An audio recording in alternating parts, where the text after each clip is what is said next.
Approved, the move of the Sonics to Oklahoma City. So what does that mean? Is it so long, Sonics? NBA Commissioner David Stern announces the Sonics can leave Seattle as long as the team can settle its lawsuit with the city. They have 2 years left on their Key Arena lease. Seattle's mayor says he's not budging. He wants the Sonics to stay. We have live Team 4 coverage on that decision. KOMO 4's Kiko Fujita is hearing from Sonics fans. But first, Mike Ferrari live with the Sonics battle to leave Seattle. Mike?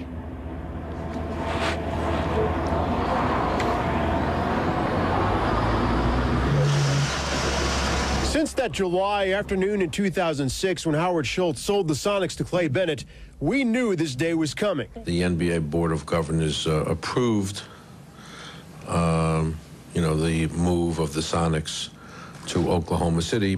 The vote 28-2. Blazers owner Paul Allen and Mavericks owner Mark Cuban were the only ones against it. To me, what's best for the NBA, looking at every variable, is to keep the team in Seattle. There's not one scenario where I say, what a tough choice. The owners have given Bennett their blessing to relocate the Sonics to his home state for the relocation fee of $30 million. Decisions have now been made, and the path is clear as to what's going to take place in the next 2 years. And let's find a way to dial it down and get something productive on track.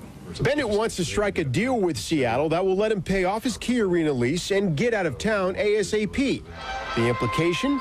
That keeps Seattle in the NBA's good graces for a future franchise.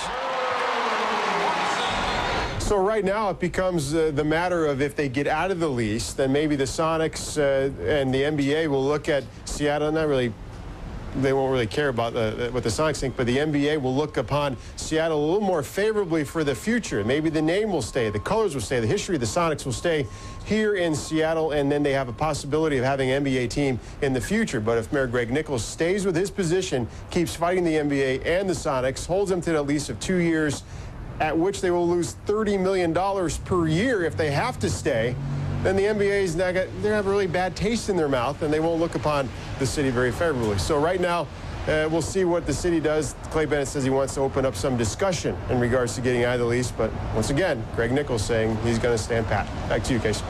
Thank you very much, Mike. The saga continues. The June 16th court date is the next key moment on the Sonics timeline. That's when we'll know if the team has already played their final game in Seattle. KOMO 4's Kiko Fujita continues our Team 4 coverage. Kiko?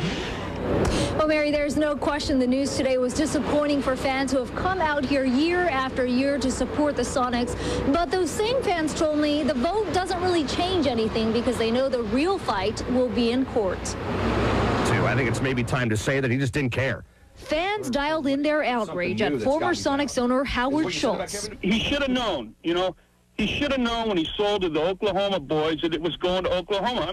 And they filled the airwaves at KJR Sports Radio with frustration over political leaders. The only people that are holding it up are the state legislators. And they've been holding it up for 3 years. And it's just disappointing when you have a board of governors of a sports league tell you that they don't want your city to be a part of their league anymore after 41 years of history. I mean, we all knew this day was coming, but it certainly is a punch to the gut. Still kind of a sad day. Host Softy Mahler speaks for many fans, saying the vote is only a bump in the road. The outcome everyone predicted.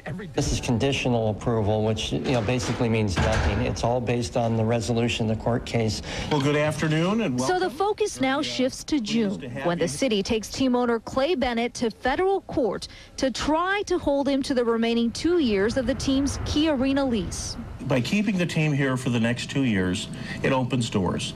We know that. Maybe Seattle knows that better than any other city in America. We had the Pilots. We had challenges with the Mariners. We had challenges with the Seahawks. Mayor Greg Nichols admits he's buying time to find a solution to keep the team in Seattle. And he's not the only one taking the fight to court.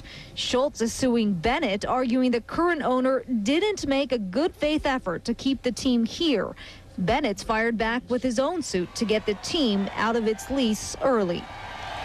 And while the mayor insists he will do everything he can to keep the team here, Governor Gregoire isn't as optimistic about the team's future in Seattle. In a statement she released earlier today, she called that vote disappointing and called this a sad day for all basketball fans in Washington. Live at Key Arena, Akiko Fujita, KOMO 4 News. Thank you, Akiko. We'll stay on top of the Sonics developments. Keep it here on KOMO 4 News for the latest. You can also get updates on KOMO 1000 News Radio and online at KOMOTV.com.